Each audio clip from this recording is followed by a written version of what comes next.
Marty from AFTV. I am here with Kenyah after Arsenal beating Chelsea 3-2, Stamford Bridge semi-final, Carabao Cup. Talk to me, run me through this game. Happy. Are you happy? Oh yeah, of course, yeah. Listen, we won. We've got 1 foot in the final. We've got to go and do the business. Of course, I don't say that like I'm unhappy. I mean, I'm sort of break the game down. Run me through it. Good points, bad points. Yeah, I think first thing I noticed was we pressed really high. I was quite shocked, to be honest. I thought maybe we'd be a bit more pragmatic. Think, yeah, we can get a draw, go to the Emirates and win. Nah, you saw straight away that it wasn't even just usually Odegaard. It was Odegaard, Gyökeres and Trossard all pressing for the ball, and it actually worked. Like, we closed down the keeper loads of times. Probably should have scored from one of those opportunities. But you could see the players were up for it from that first moment. We're like, we're not coming here to draw. We're trying to leave here with something. And to be honest, I think that's the right mindset. You know, you look at Man City last night. They went away to Newcastle, where they'd lost this season as well. And they said, yeah, we're not coming here for a draw. We're trying to win the game. And, you know, you see what that does for you going into the next leg. I mean, last season, Newcastle did the same thing to us. So you have to go to the Bridge, try and get a win. And we did that. I think you know, there's a few negatives, but overall it's a positive because you've got 1 foot in a final. Do you know what I mean? So I thought the way the players played, considering that, you know, our back line, you got Timber on the left, Ben on the right, but I thought overall everyone played good. Like, there was maybe a few things here and there, but I'm very happy with that. That's better than I expected, to be honest. Speaking about Ben White, obviously Sanchez, big him up, and Sanchez kind of half gifts him the first goal. You know, set piece again, ole, and then after that we're 1-0 up, and then that first half got a little bit chaotic. We kind of really let sort of Chelsea back in. Game opened up. We take it into half time 1-0, and then in the second half we see some different things, but there were chaotic elements. Yeah. Look, I think sometimes when you have we need to remember this is a London derby at the end of the day. There's a lot of history between these two clubs. It's not going to be, you know, a stalemate. There's actually a lot on the line here. Either team could basically stop a team from winning potentially winning a trophy, which would be massive. Do you know what I mean? And yeah, there was chaos in it, but you know what? I'm kind of here for it because at the end of the day, the chaos kind of worked for us. Like, we ended up winning, and you know, everyone's saying, "Oh, you're boring." Was that boring? I was bored last night. I was bored last night watching that City game. Right, you know. To the neutral, you're welcome. We gave you a nice, entertaining game, but also we did what we needed to do, which was go and win. In fact, not even lose. That's what we needed to do. We just didn't need to lose, and we didn't. We did better than that. We actually went and won. And yeah, look, Ben White's goal, big him up. I saw a stat saying that's his first goal since his last goal, which was against Chelsea in the 5-0, the 5th and 6th. This is now his second route. Goal. Yeah, so big him up. I'm happy for him. He's come back in. I thought he played very well today. It was so nice to see him and Saka back together. The chemistry there is just, you know, they've played together for such a long time.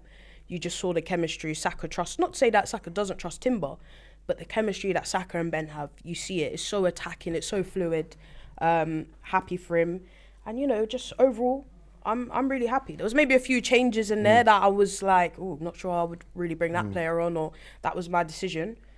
But I can't really complain much, to be honest. Yeah, you're talking about that chemistry with Saka and Ben White, and I loved how Saka just held on to that ball, and then he just lays it. The timing just holds on to it, hold, and then lays it onto Ben White. Ben White sticks it in the middle. Yeah. Now, talk to me about Victor Gyökeres. You know what? This is a guy that's under a lot of scrutiny, and you know what? Rightfully so, to a certain degree, has come in with a big reputation and has not really lived up to it. But tonight, I thought he was excellent. The pressing, the way he ran around, his movement was much better. He scores, he gets an assist. Like, that's what I want from my striker. You saw tonight, I wanted him to start. And I remember saying this, and people were like, oh, are you sure? Are you sure? That's why. Like, we brought this guy in for a reason. He's a good player.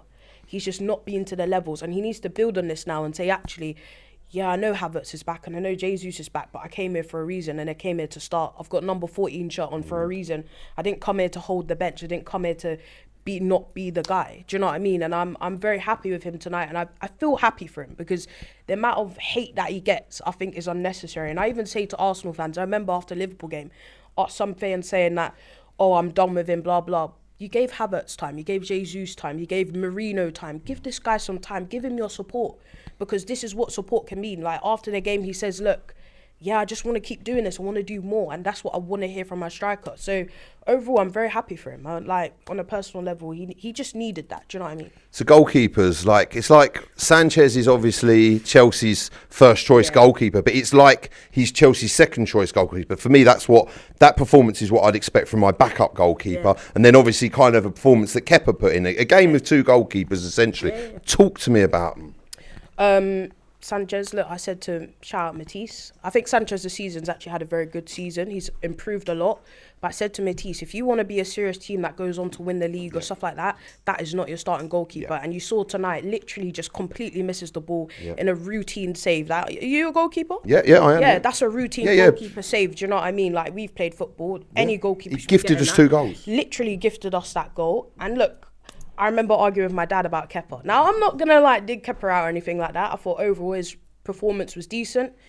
But I said to me, you go to your semi-final, you start your strongest goalkeeper. And my dad's like, yeah, but you look at City, and I'm like, yeah, but they have the, it's not that deep for them if they don't win it, because they've gone on to win so many things. We've not won something in how long? You want to go strongest as possible. You look at Newcastle last season, strongest team. Every single round, strongest team. Palace winning the FA Cup, strongest team. Do you know what I mean? Like, I think tonight, Kepa did okay, but the corners, man. Every single corner, he's getting sandwiched. He's getting lost in there. And one of the goals comes from a corner. And I'm just like, David Raya is not getting sandwiched in that. And we're talking about David Raya, who's, 6'1". He's not the tallest goalkeeper, but his presence in those corners is very good. And I just think that's where, the levels, there's a bit of a difference between the two. But look, we won the game. I think he made some great saves. He made some great saves for Esteval, who I thought was brilliant. I'm not against him starting, but my personal preference was Raya. But at least Raya's got a rest. We won the game. We go to the next round. Are you starting in the semi-final? It's hard to say. No, just bring it out. I would bring back David Raya. Yeah, fair play. I said from the beginning, David Raya would have just been my choice. Yeah. It's no hard thoughts on Kepa. He's done brilliant to even get us to this point. We can't forget what he did against Palace in the penalty shootout. Big him up. But to me, just strongest goalkeeper. You want to go on and win something, and you just, you don't want to be looking back at it and say, oh, I wish I played this player, or I wish we had this guy in goal. Do you know what I mean? Like, don't mess about. Just get a thing in. Cool. Just quickly, we'll move on to Saturday, 5:30 kickoff away at the City Ground, Nottingham Forest. Yeah. You're going to be there. Okay, while we are holding the fort in the office. Yes, make sure everyone watches. So, what are you saying with that? What, in terms of who plays? Yep. Quickly. Look, I think there probably should be a few rotations in the back line. Probably not, because you don't have the people. Raya comes back in. I'd start the same midfield. I'd bring Martinelli in for Trossard, because I didn't think Trossard tonight really showed the best version of himself. And then everyone else, Saka starts, Gyökeres starts. Like, I don't think, and then some of those players from Portsmouth, I don't think some of them did enough to start really in the league games. So that would really be my team. Quite a few changes, but not too many. You rotate against Inter, where we don't have to win because we're already qualified. Good stuff. You've been superstar, Kenyah. Thank you very much. She's been Kenyah. I've been Marty. Please check out all of AFTV's other content. Marty, AFTV signing out.